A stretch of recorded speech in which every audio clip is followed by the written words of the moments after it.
Poladım. Ay bay poladım. Bırak da kardeş bir tane canavar bura.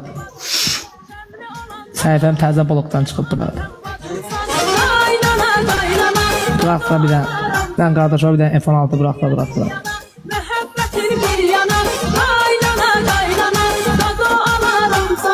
Kardeşini rasxotla diye ona göre bura. Neyse, eşitirsən beni. Hə. Gedirəm. Kim var? Sabah gezməkdəyəm. Dəvət ediblər məni. Hazır Nəsən restoran. canlıda gəlib baxarsın.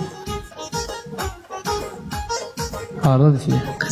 Onun sənə heç aidiyyəti yoxdur. İzləyicilərimi açıb göstərəcəm. Açarsın baxaram bir də. Gidib ora hazırlaşıram.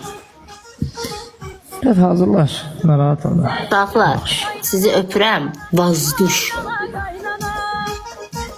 Yaxşı. Sabah biraz sevənlərimlə vaxt keçirdəcəyəm. Yaxşı. Oğlan qız fərqi yoxdur da, mühit odur.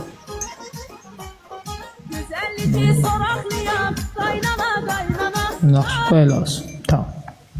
Sağ ol. Burada şəhərdə oturarsan, Sağ ol gözəl dost. sağ ol güzel dost. Mən dostlarıma atçot vermirəm.